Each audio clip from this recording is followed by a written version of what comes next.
श्रीमद् भागवतम द्वितीय स्कंद 10वां अध्याय चल रहा हमारा। तो इसमें क्या श्रवण किया हमने? इसमें क्या श्रवण किया?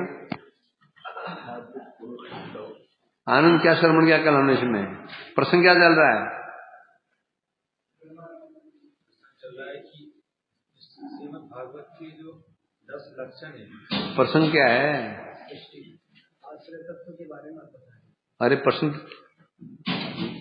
संवाद क्या है? सुख परिचित संवाद।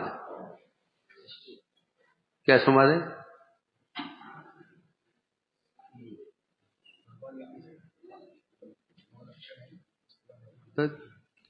परीक्षित ने प्रश्न किया था सृष्टि विषय में, तब भगवान कह रहे थे, सूर्यदेव ने कहा यही प्रश्न पूछा था नारद जी ने अपने पिता गुरु ब्रह्मा जी से। जो मैंने तो ब्रह्मा जी ने जो कुछ कहा था, क्या कहा था? भागवत सुनाई थी जो भागवत 10 लक्षण से युक्त है, ये सुनाया था, तो चल रहा था ये है। तो 10 लक्षण हो गए थे, अंत में चला था अवतार, आश्रय।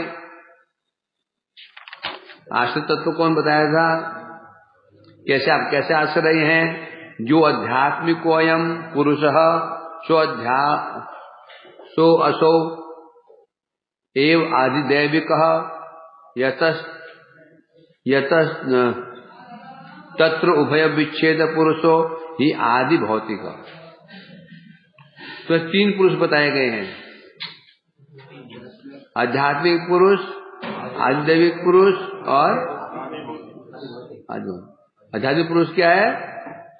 चक्षुर इंद्रियां। आदिदैविक चक्षुयुग देवता, आदि भौतिक देह शरीर। अब ये तीनों ही स्वतंत्र नहीं है, तीनों की उपलब्धि एक दूसरे पर निर्भर करती है, तीनों एक दूसरे के पर निर्भर करते हैं। अतः क्योंकि ये है अनात्म तत्व है, चक्षु आदि इंद्रियां, इंद्रिय देवता देह नहीं तो वो न इंद्रिय है न इंद्रिय देवता रहेंगे। नहीं, इंद्रियों को नहीं जाना, इंद्रिय नहीं तो देह नहीं, इस प्रकार से कहा। तो भी आश्रय कौन है? बोलते ऐसे कौन है जो तीनों को जानने वाला हो? इंद्रियां, इंद्रिय देवता और देह, इसका ज्ञाता कौन है? तो वो इसका ज्ञाता है जीव आत्मा। परंतु वो जीव आत्मा भी, उसको ज्ञान तो है, देह संबंधी ज्ञान है, परंतु उसको भगवान के विषय में ज्ञान नहीं है। वो जीव भगवान को नहीं जान पाता है। तो उस जीव का भी आश्रय कौन है? भगवान। तो मूल में कौन आश्रय ठहरा? परमात्मा भगवान ही आश्रय तो ठहरे।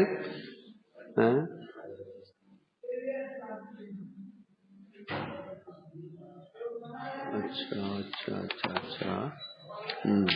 इलाज चल रहा हमारा। तो यहां बता रहे थे वो जीव कैसा है, जीव के प्रकार, जीव कैसा है? उत्तर में कह रहे हैं स्व आश्रय, निज ही आश्रय, अर्थात परमात्मा ही जिनका आश्रय है वह स्वाश्रय जीव। और भगवान कौन है? वो भगवान कौन है? भगवान को क्या है था? वो स्वयं ही आश्रय है। आवाज कम करो, आवाज गूंज रही है। हाँ, अर्थात मतलब कोई आश्रय नहीं है, वो स्वयं आश्रय तत्व है। इस प्रकार जैसे कि अब यहां पर 3 तत्व हो गए, इंद्रियां, इंद्रिय देवता, देह और जीव। एक जुड़ गया परमात्मा, है ना? तो सबका आश्रय कौन है? ये 3 का आश्रय इंद्रियां, इंद्रिय देवता, देह, इसका आश्रय है जीव, ज्ञाता है, और जीव का आश्रय है परमात्मा। क्योंकि जो गीता भगवान का है ना, अथवा बहुनेतेन कि ज्ञातवार्जुन विष्टभ्या मनम कृष्णम एकांश निस्तो जगत। अतः अर्जुन में बहुत जाने की जरूरत नहीं है, ये समझ लो मैं एक अंश से इस जगत को धारण कर रहा हूं, इनमें प्रवेश करके। तो जीव परमात्मा प्रत्येक जीव के अंदर निवास कर रहे हैं एक अंश में। परमात्मा कौन है? एक अंश मात्र, किसका? भगवान। तो सिद्ध हो गया। तो परमात्मा जो शरीर में निवास कर रहा है, जो जगत को धारण कर रहा है, पालन कर रहा है, परमात्मा कर रहे हैं, वो भी एक अंश मात्र है। किसके? भगवान के। तो क्या हुआ? तो आश्रय कौन ठहरा? भगवान है। तो यह सिद्ध हो गया।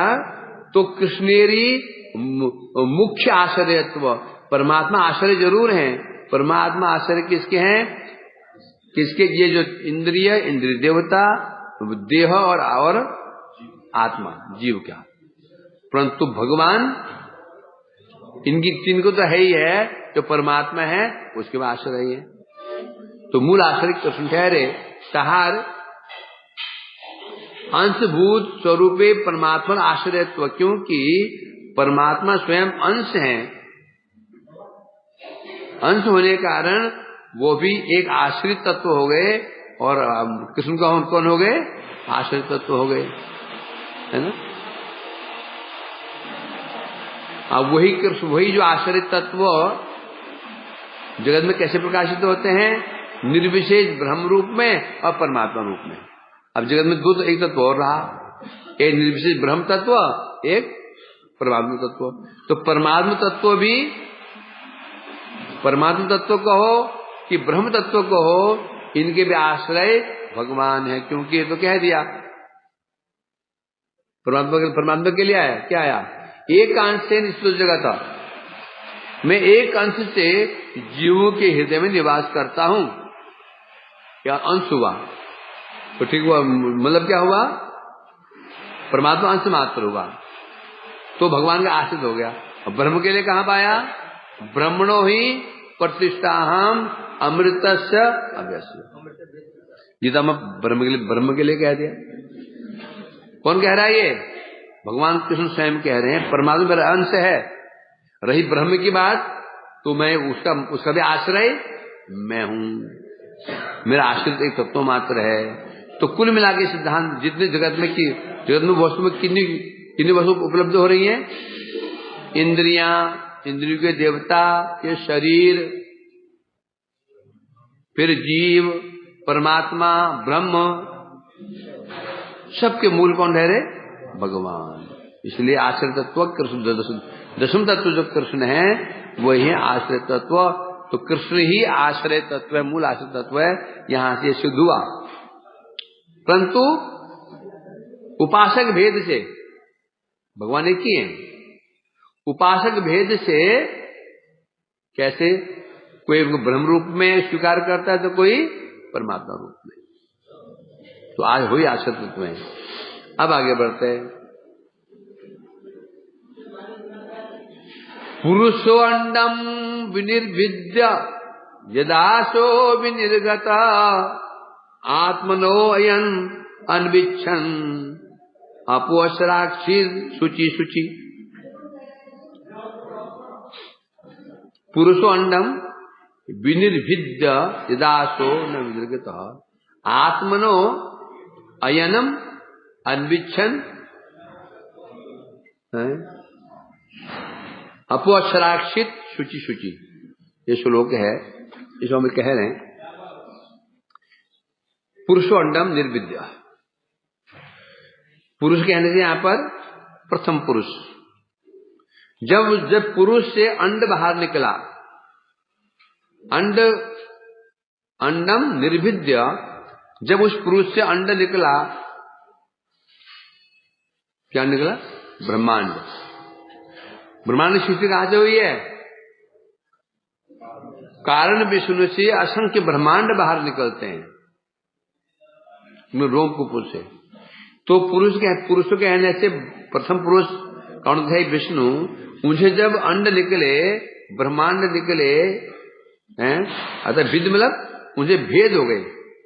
जो ब्रह्मांड उनके अंदर ही विराजमान थे उनसे पृथक हुए, उनसे पृथक, उनसे बाहर निकले हैं, तो क्या हुआ?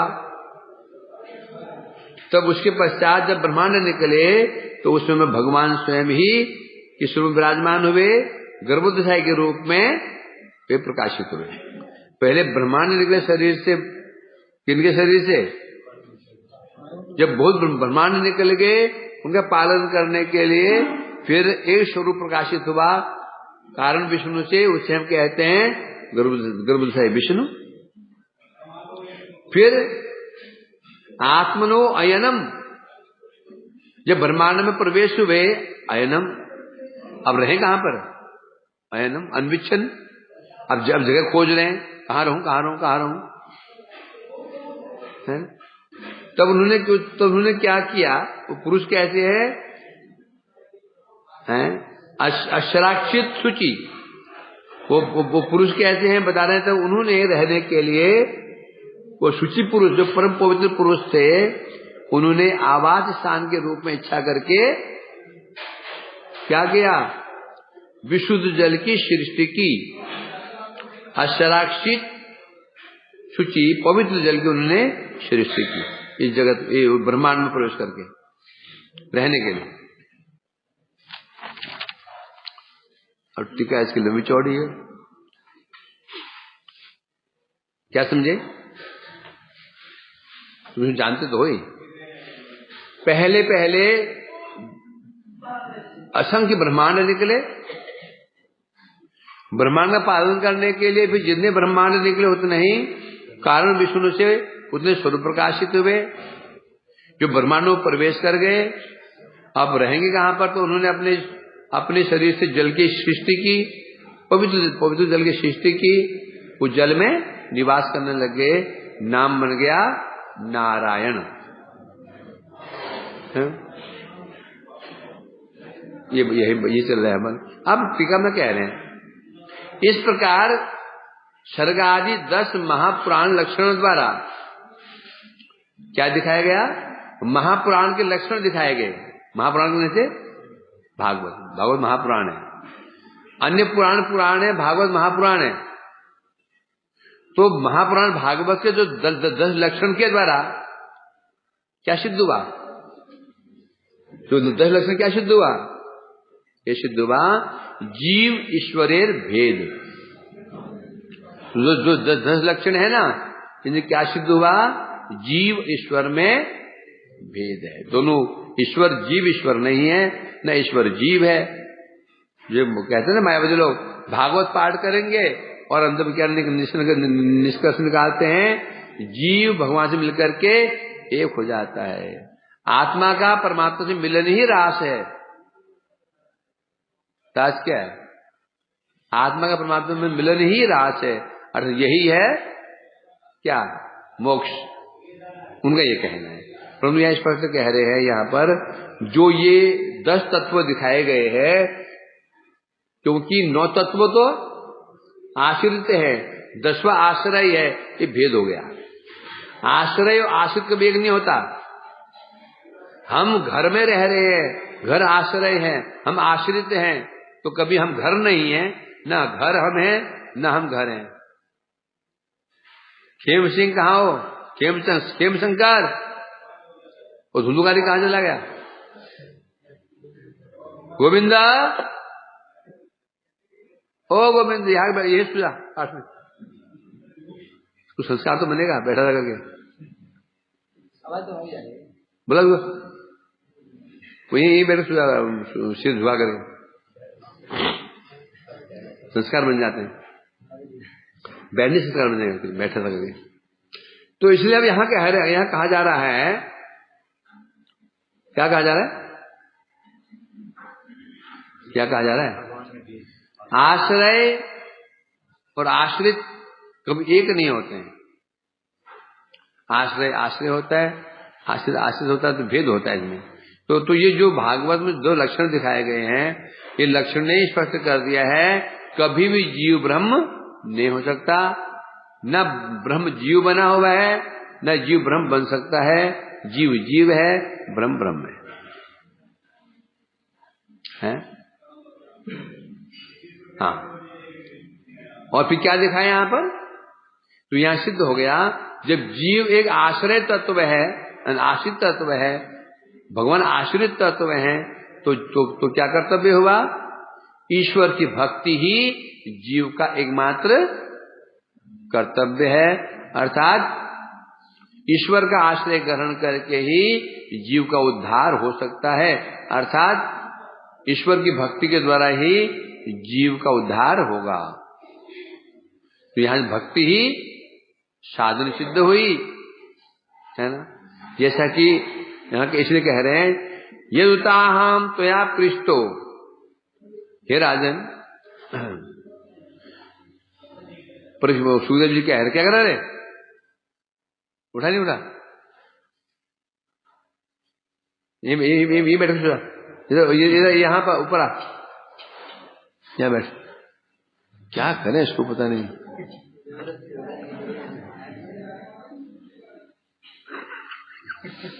इधर देखा, अजीब कार्टून है।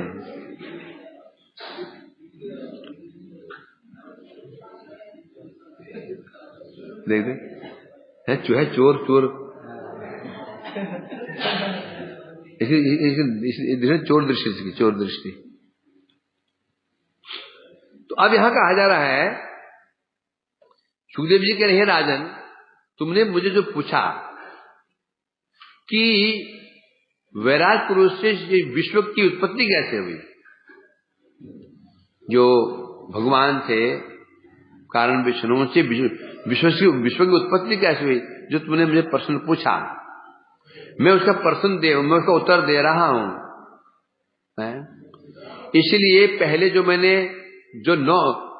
जो नौवां अध्याय था, उसके अंत में जो मैंने जो प्रश्न पूछा था, नौवां अध्याय के अंत में प्रश्न पूछा था किसने? परीक्षित जी ने, ये जगत की उत्पत्ति कैसे हुई, है ना।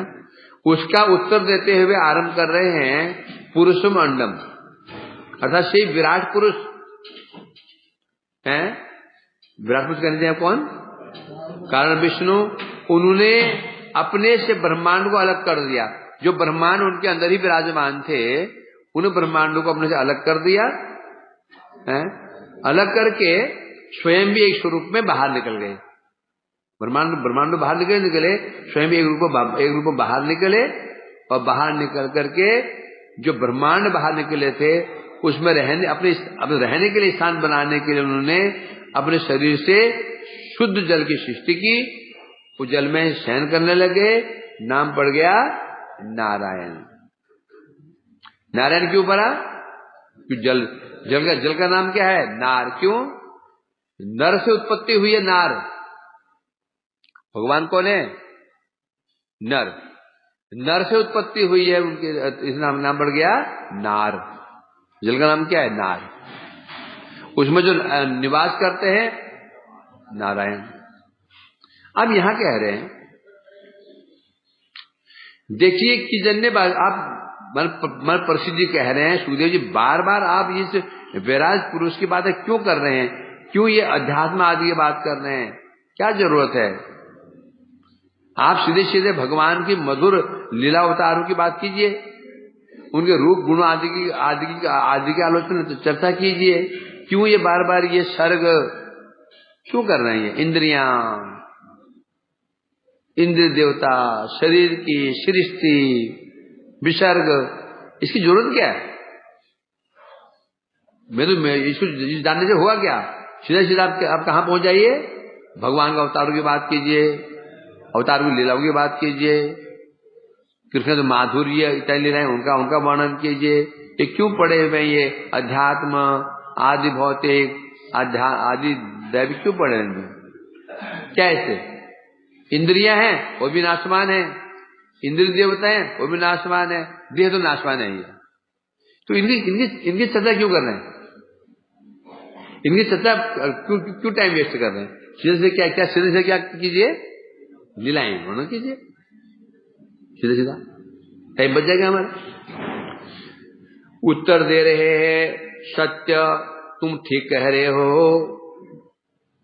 मैं परंतु जो तुम कह रहे हो ये सकल कथा आस्वादित रूपे कहा पर उपदेश करा जाइबे। जो तुमने कहा भगवान के रूप गुण आदि की कथा का वर्णन कीजिए, सुखदेव जी ने प्रश्न किया, ये बताओ ऐसा कौन व्यक्ति है जो इनका आस्वादन कर सकता है? भगवान रूप का आस्वादन, लीला का आस्वादन कौन कर सकता है? किसके सामने ये कथाएं बोलनी चाहिए? बात इसका नहीं क्या दिया जा रहा है, बात होता है ग्रहण करने अधिकारी कौन है, समझे कि नहीं? मेन बात है अधिकारी कौन है।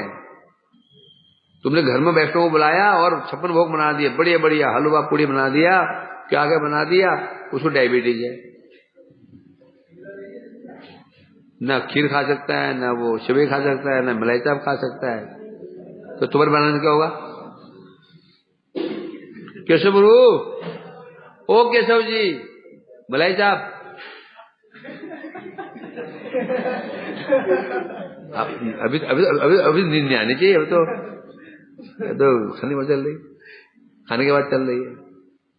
तो प्रश्न ये नहीं तुमने क्या बनाया, प्रश्न ये है वो जो तुमने जिसे बुलाया है, जिसके लिए बनाया है, वो योग्य है भी कि नहीं? योग्य है, तुम्हारा परिश्रम सफल है, योग्य नहीं, परिश्रम सफल नहीं है। तो यहां सुखदेव जी ने कहा जो तुम सुनना चाहते हो, कह रहे भगवान के रूप का वर्णन करो, गुण का वर्णन करो, लीलाओं का वर्णन करो, वो तुम करूंगा, परंतु जो इसका आस्वादन कौन करने वाला है? आस्वादन करने के लिए क्या चाहिए? वो योग्यता चाहिए, योग्यता है तो मैं करूं। इसलिए कह रहे हैं यहां पर है कौन आस्वादन कौन करेगा? जिनकी भक्ति सिद्ध हो चुकी है, नित्य शुद्ध जो महानुभाव गण हैं, जिनकी भक्ति नित्य सिद्ध हो चुकी है, जो सिद्ध हो चुके हैं, सिद्ध कहने से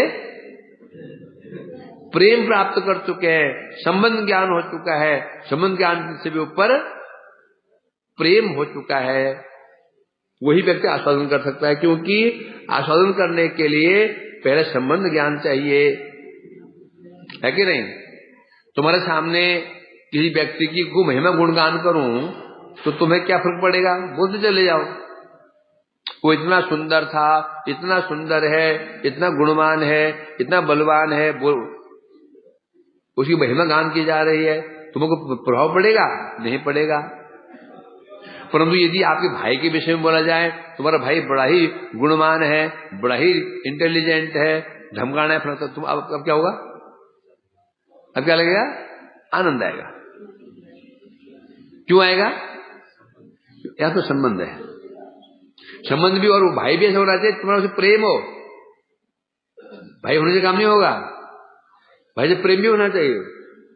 उसी प्रकार से बता रहे हैं यहां पर भगवान की लीलाओं का आस्वादन कौन करेगा, गुण का आस्वादन कौन करेगा, रूप का आस्वादन कौन करेगा?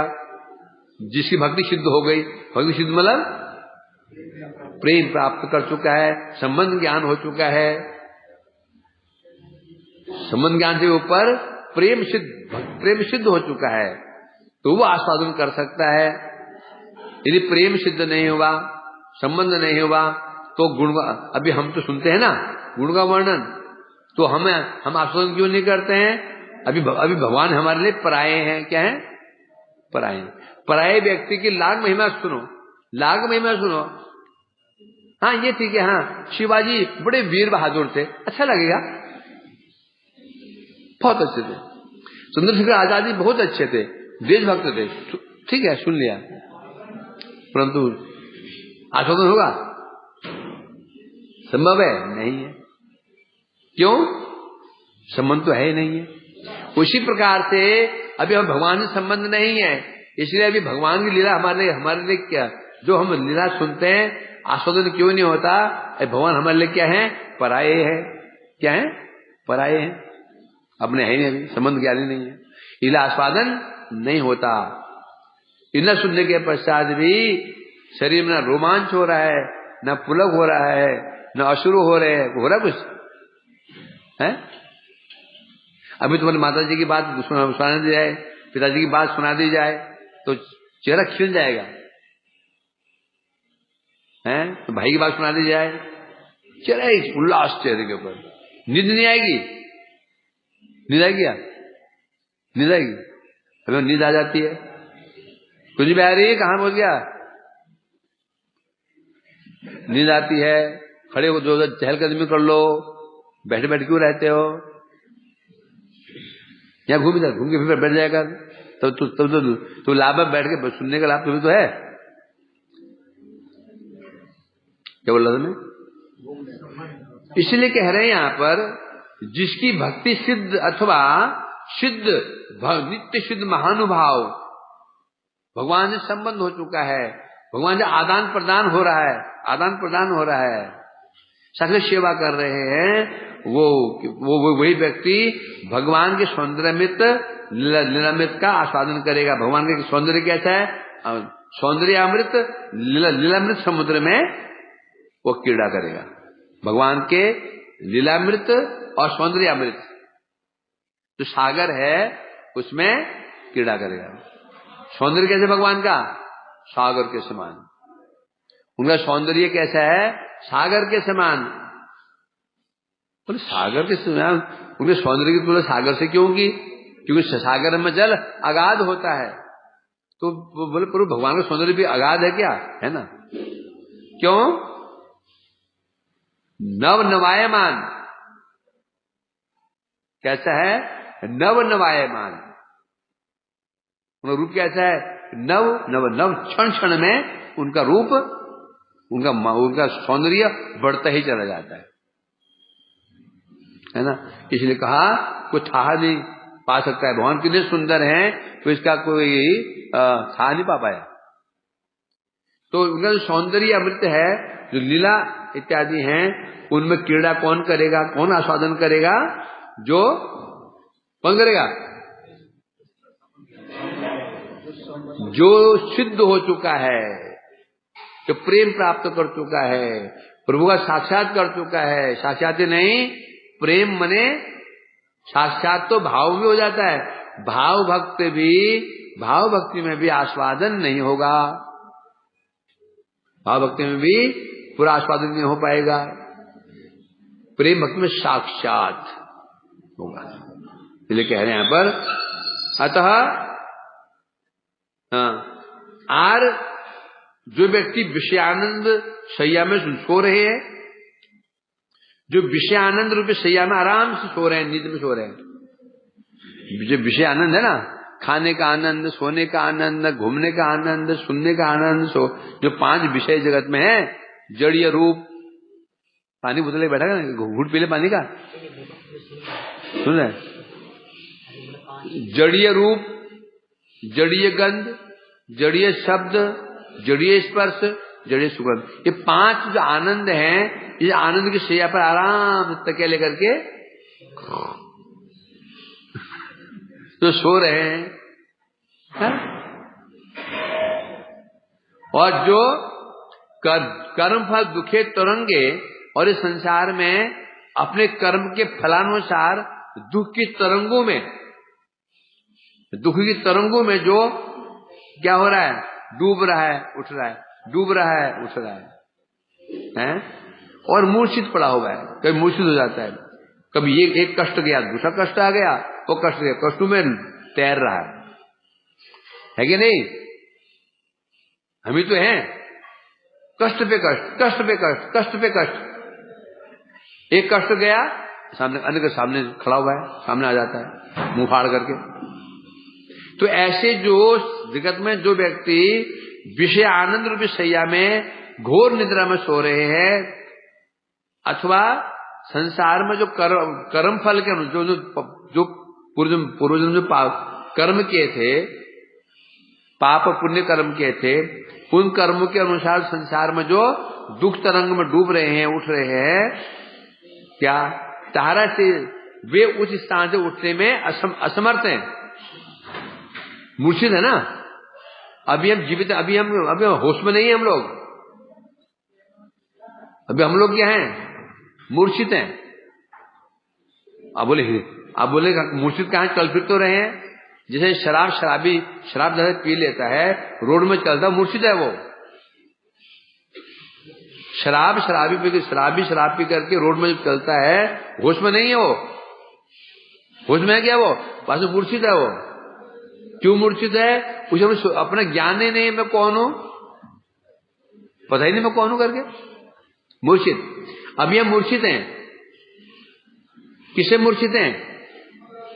हमारा जो असली परिचय था वो जो भूले हुए।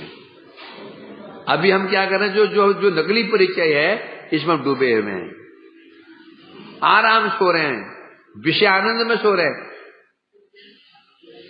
अर्थात जैसे कह रहे हैं, जो व्यक्ति विषय आनंद में सो रहा हो तो वो अपने स्थान से खड़ा ही नहीं हो सकता, खड़े होने का सामर्थ्य नहीं है। हमारे सामर्थ्य खड़ा होने का? बोले खड़े तो हो रहे, घूम तो रहे हैं, नहीं घूम रहे हैं। घूमना किसे कहते हैं? कोई काम करना, उसको कहना भाई काम कर रहा है, घूम फिर रहा है, तो हम बोलते हैं वो खड़ा हुआ है। तो ठीक है, माला हाथ में ले लो और माला करो। माला करते क्या हो जाएगा? नहीं कर पाओगे, नींद आ जाएगी।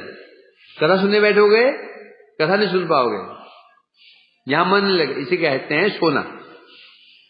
वर्तमान अवस्था में विषय कार्य करते हमको नींद नहीं आती, आलस्य नहीं आता। आता क्या? नहीं आता। तो हम सो रहे हैं किस विषय में? या निशा सर्वभूतानां तस्मात् जागृत संयमी ऐसे जागृत भूतानि सा निशा पश्यतो मुने। कहां कहा है? गीता में कहा गया। क्या कहा? यही बात कह रहे हैं। या निशा सर्वभूतानां, समस्त प्राणियों की जब रात होती है तस्मात् जागृत संयमी, तो भक्त लोग जग जाते हैं। जब समस्त प्राणी जग जाते हैं, जगे होते हैं, सानिशा से पश्चातो मुने, और मुनियों के लिए क्या है? रात है। मतलब क्या?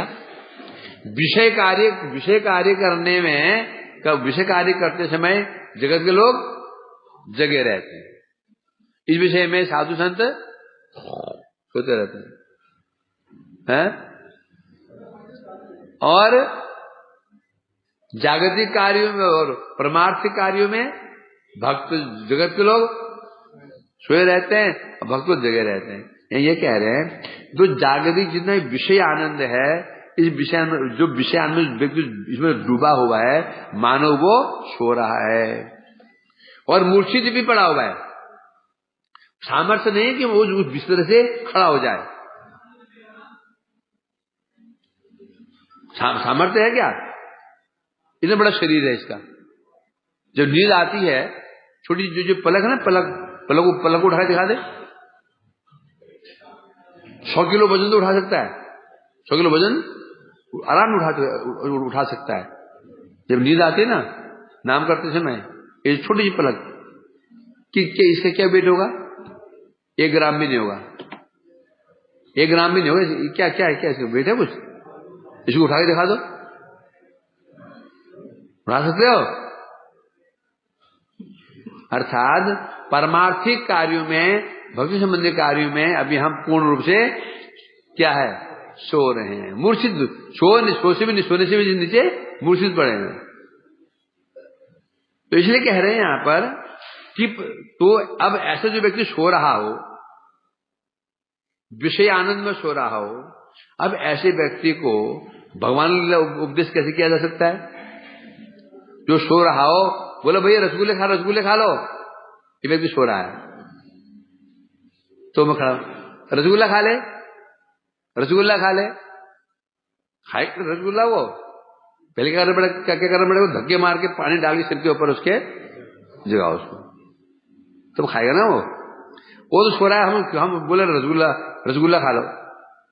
तो सुखदेव गोस्वामी कह रहे हैं, परीक्षित, जो संसार में व्यक्ति विषयों में सो रहे हैं, उनको होश ही नहीं है, उसको जो लीला, भगवान लीलामृत है, इसका आस्वादन कैसे करा सकते हैं? उपदेश कैसे दे सकते हैं? कैसे उपदेश दे सकते हैं? लीलाएं सुनो, रूप की महिमा सुनो, अर्थात वो सुन नहीं पाएगा। तो क्या उपाय है? पहले उसको जगाना होगा, पहले उसको जगाना होगा। ये उपदेश द्वारा तहार साधक भक्त होते पारे सजन महाकारुणिक चुनामणि। तो ये जो उपदेश दिया जा रहा है, क्या उपदेश दिया जा रहा है? सर्ग विसर्ग स्थान जो उपदेश दिए जा रहे हैं, इस उपदेश के द्वारा जो साधक वो जो व्यक्ति है, जो मूर्छित है, भोगी व्यक्ति है, वो क्या बन सकता है? साधक भक्त हो सकते हैं। क्या हो सकते हैं? साधक भक्त। कैसे हो सकते हैं? संसार की अनित्यता, ये संसार अनित्य है, दुखमय है, सुनाते सुनाते सुनाते सुनाते संसार से विरक्ति हो सकती है, फिर साधक भक्त बन सकता है। इसलिए महाकारुणिक पुराण चूड़ामणि, भागवत क्या है? पुराण चूड़ामणि, महाकरुणामय जो भागवतम है, ये भागवत, इस भागवत है ऐसे विषय व्यक्तियों को जगाने के लिए, उन्हें जगाने के लिए ही ये सब चेष्टा, बार बार चेष्टा की जा रही है। भागवत में है ना, है भवाटो भी उपाख्यान है, पुरंजन उपाख्यान है, वो धुंधुकारी का उपाख्यान है। ये सब क्या है? उपाख्यान क्या? ये उपाख्यान मतलब क्या? जगा रहे हैं उनको। क्या कर रहे हैं? जगा रहे हैं उनको। कहां पर है ये? नौशुंग के अंदर तो है। पुरंजन उपाख्यान है, भवाटो उपाख्यान है, प्रहलाद जी का चित्रकेतु का उपाख्यान। ये उपाख्यान क्या है? ये है? क्या जरूरत है इसे करने की? सीधा सीधा लीला में पहुंच जाते, क्योंकि उद्देश्य तो यही है। उद्देश्य उनका यही है, जीव मात्र को यह जो लीलामृत है ये पिलाना। पहले उनको तैयार तो करना पड़ेगा ना, तैयार तो करना पड़ेगा। तो वही बार बार ठोकर मार मार के जागो रे जागो रे जागो रे जगा रहे हैं। इसलिए जो भागवत पुराण है, महापुराण चूड़ामणि है, बड़े करुणामय है। तो उन लोगों को ये लीलामृत पान कराने के लिए चेष्टा कर रहे हैं, जगाने की चेष्टा कर रहे हैं, सुना के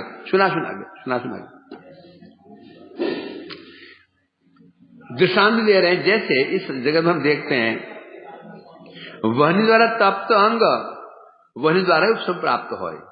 जब हमारा हाथ पे जल जाता है ना, कोई हाथ जल जाता है, उसमें क्या करना पड़ेगा? वो शांत कैसे होता है? कैसे होता है? कैसे हो बताओ? तो हाथ जल जाएगा तो क्या करोगे?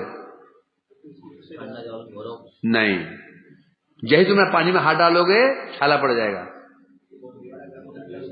उसको आग के पास रखो, उसको हाथ जल जाए आके पास ही रखो, छाला कभी नहीं पड़ेगा। कष्ट तो होगा, वो छाला नहीं पड़ेगा। हम क्या करते हैं, जब हाथ जला पानी में हाथ डाल दे, ओ फुटका खुल जाता है। तो क्या करना चाहिए? हाथ डालो नमक के अंदर, नमक जलेगा, हाथ जलेगा, परंतु फुसका नहीं पड़ेगा। लेकिन जिसे कह रहे हैं, जैसे अग्नि द्वारा जब अंग जल जाता है, अग्नि के द्वारा ही वो उपशम प्राप्त होता है, शांत होता है ना। तो कभी ध्यान रखना, रसोई में हाथ जल जाए, कहीं पानी में डालो, उस पे डालोगे तो निश्चित रूप में वहां फफोले पड़ जाएंगे। तो क्या कर दो, उसमें नरम गरम नमक लगा दो, कष्ट जान निकल जाएगी एक बार तो। उसी जैसे बता रहे हैं, भूत आविष्ट व्यक्ति भूते मन द्वारा ही आरोग्य लाभ करे, कि व्यक्ति को भूत ने पकड़ लिया, भूत ने पकड़ लिया, अब क्या होगा? भूत के मंत्र के द्वारा ही उसका उद्धार होता है। भूत ने पकड़ लिया, भूत का मंत्र, अब भूत मंत्र चाहिए झाड़ने के लिए। उसी प्रकार बता रहे हैं, जो जीव माया निद्रा में सो रहे हैं, जो जीव माया के निद्रा में सो रहे हैं, हम कहां सो रहे हैं? माया के निद्रा में, विषय में सो रहे हैं, खाने में, पीने में, सोने में मस्त हैं, सो रहे हैं। तो उपाय क्या है? माया की कथाई उपाय है। जो माया में सो रहे हैं, उनका कल्याण कैसे होगा? माया की बात सुना करके उनका उद्धार संभव है। जो खाने पीने में सो रहे हैं, उनको सुनाओ, खाने पीने की निंदा करो, छोड़ देगा। हैं? होता नहीं वैसे? आप खाने पीने की, वो खाने पीने का शौकीन है, तुम उसको निंदा नहीं कर रहे हो, खाने पीने की चर्चा ही नहीं कर रहे हो, तो छोड़ेगा जो। तो इसलिए कहा जा रहा है यहां पर क्षय रूप। तो ये उद्देश्य भागवत जी का, भागवत का असली उद्देश्य तो यही है, सबको लीलामृत पान कराना। क्योंकि वेद व्यास जी ने, नारद जी ने वेद व्यास जी ये कहा था, व्यास तुमने सब कुछ तो किया, लीलाओं का वर्णन नहीं किया, तुम वो करो। हैं? तो अब यहां पर वो सब इतना क्यों लिख रहे हैं बताओ? नारद जी ने वेद व्यास से कहा था, तुमने भगवान लीलाओं का वर्णन नहीं किया, तुम वर्णन करो। तो 9 स्कंद क्यों लिखे उन्होंने? वेद व्यास जी कोई भोगी पुरुष नहीं है, उनका चित्त चंचल नहीं है, वो माया में नहीं है। तो क्यों लिखा उन्होंने? क्यों किया? किसके लिखा? वो हमारे लिए लिखा है कि सामान्य जीव हैं जो भोगों में सोए में सुप्त हैं, होश ही नहीं है, तो हमारे जैसे भोगी लोगों को जगाने के लिए क्या 9 स्कंद लेके तो सिद्ध हो जाता है वेद व्यास जी का लक्ष्य कौन है? कौन है? हमारे जो भोगी जो जीव हैं वह है। उनके लिए बार बार ठोकर मारी जा रही है। संसार क्या दिखाया जा रहा है? संसार अनित्य है, दुखमय है, अनित्य है, दुखमय है, अनित्य है, दुखमय है। संसार दुख हर जगह इसलिए कहा जा रहा है।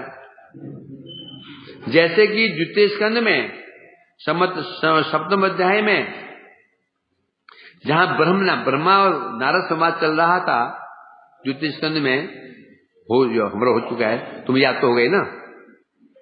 याद नहीं क्या? सनातन याद है कि नहीं?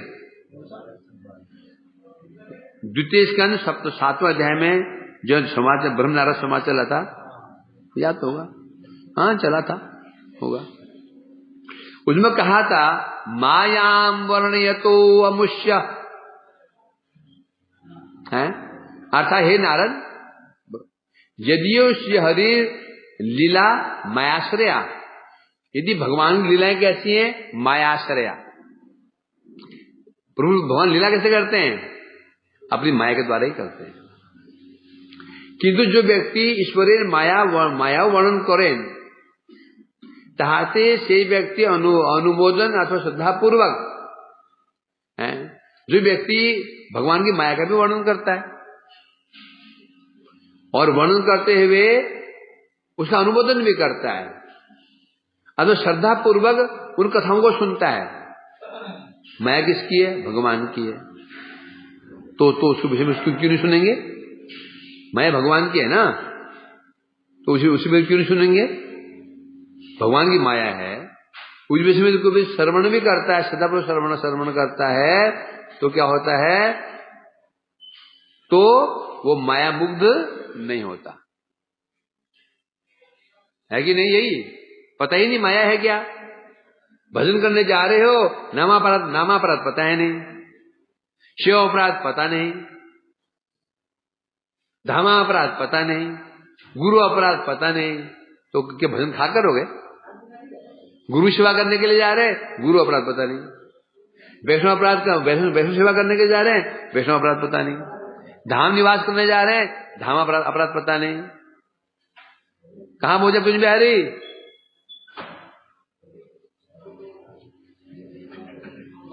भैंस बैठ रहे खड़ा हो बोलो यहाँ गली में मूर्ख उठेगा नहीं, यहाँ घूम, क्यों बैठ जाना? उड़ता है सीखा क्यों बैठ?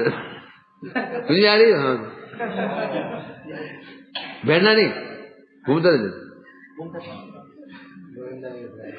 क्या जाना, चलो तो रहना, वो तो बिठाए, उनमें इसे बिठाया कि कम से कम भूत शांत रहेगा। क्या बचा रहा था? इसलिए कह रहे हैं भगवान की जो माया है, इसके विषय में कोई वर्णन करता है, श्रद्धापूर्वक से वर्णन करता है, श्रद्धापूर्वक सुनता है इन कथाओं को, तो माया मुग्ध नहीं होगा।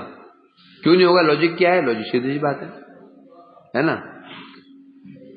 बोले प्रभु जी ये आप भक्ति विषय बताइए, ये निगेटिव बात क्यों बोलते हैं? अपराध हो गए और अनर्थ हो गए, ये फालतू चीजें इनका वर्णन क्यों करते हैं? भक्ति बताइए, भक्ति कैसे की जाती है? लो, भक्ति करने जा रहे हैं, पॉजिटिव के लिए निगेटिव जानना जरूरी होता है कि प्रत्येक चीज के दो पहलू होते हैं। कोई भी चीज ले लो, उसका सकारात्मक दो होते, सकारात्मक और नकारात्मक। कोई भी चीज ले लो, दूध ले लो, दो विचार उसमें, एक विचार सकारात्मक, एक नकारात्मक। दूध पीने से क्या होता है और दूध का रिएक्शन क्या होता है? घी ले लो, फल ले लो, जब हम दोनों पक्ष पता नहीं होगा तो लाभ नहीं उठा सकते। दूध कब नहीं पीना चाहिए, किन अवस्था में नहीं पीना चाहिए, जूस कब पीना चाहिए, कब नहीं पीना चाहिए, जूस किस अवस्था में हानिकारक है, किस विषय में लाभदायक है, पता होना चाहिए ना। जुकाम लगा हुआ है, सोचा बहुत नाक से पानी गिर रहा है, चलो पानी का अभाव हो गया, नारियल पानी पी रहे, क्यों? पानी निकल रहा है, शरीर कमजोर है, खूब दबा के नारियल पी रहे, तो क्या होगा? और तो टोंडी चलती रहेगी। ऐसा है कि नहीं? दूध पी रहे, रात में 5 से 10 लग गए, पानी निकल गया, बोले अब सुबह अब ताकत वापस लानी होगी। बाजार में 2 किलो दूध ले आए, उसको काढ़ा, उसमें गाढ़ा किया, उसमें एक समय घी डाल दिया, अब दूध पी रहे हैं।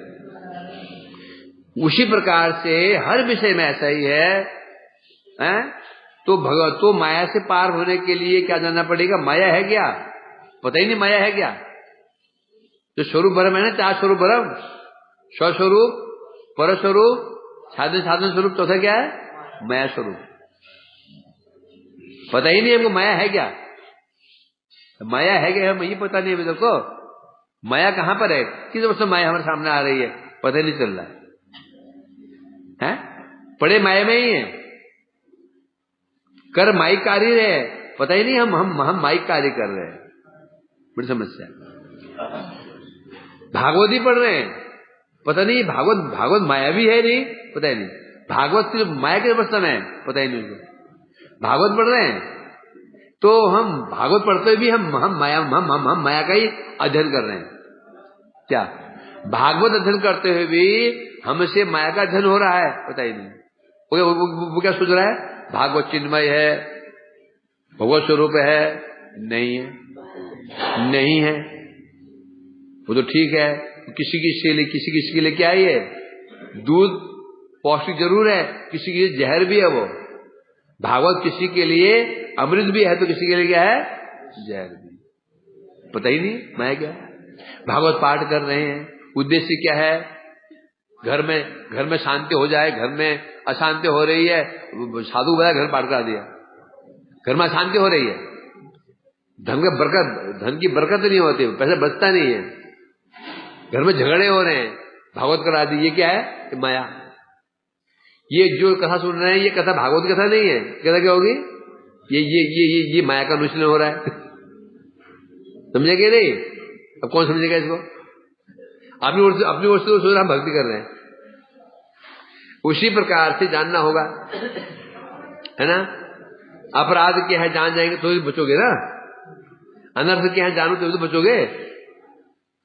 तो इसलिए कहा जा रहा है यहाँ पर, कुल सिद्धांत मिलाकर ये है कि भागवत में जो ये तत्व में है, इनको जानना ही पड़ेगा। जानेंगे तो बचेंगे, क्योंकि हम जब फंसे हुए हैं। हाँ, जो इससे ऊपर उठ चुका है, उसको जरूरत नहीं है इसकी। जो अपराध से ऊपर उठ चुका, अनर्थ से ऊपर उठ चुका है, अब जाने की कोई जरूरत नहीं है ना। कोई जरूरत ही नहीं है। जो व्यक्ति अपने घर पहुंच गया, कोई जाने की जरूरत नहीं है कि रास्ते में कौन सी बैंड कहां मुड़ता है, कहां पर रेस्टोरेंट अच्छा है बुरा है, जाने की जरूरत नहीं है। जो घर पहुंच गया, जो घर नहीं पहुंचा है, तो जरूरत जानना जरूरत है रास्ते में कौन सा स्थान खतरनाक है, कौन सा स्थान खतरनाक नहीं है। तो जब तक हम अपने घर ना पहुंच जाए, घर का है हमारा, प्रेम प्राप्त ना हो जाए तब तक जितने भी ये जब तक संसार में हम हैं तो संसार के विषय में जानना होगा हमको कि कहां पर कौन सा खतरा है, कौन सा खतरा नहीं है, इसको बताया जा रहा है। इसलिए कह रहे हैं यहां पर, तो जो श्रद्धा पूर्वक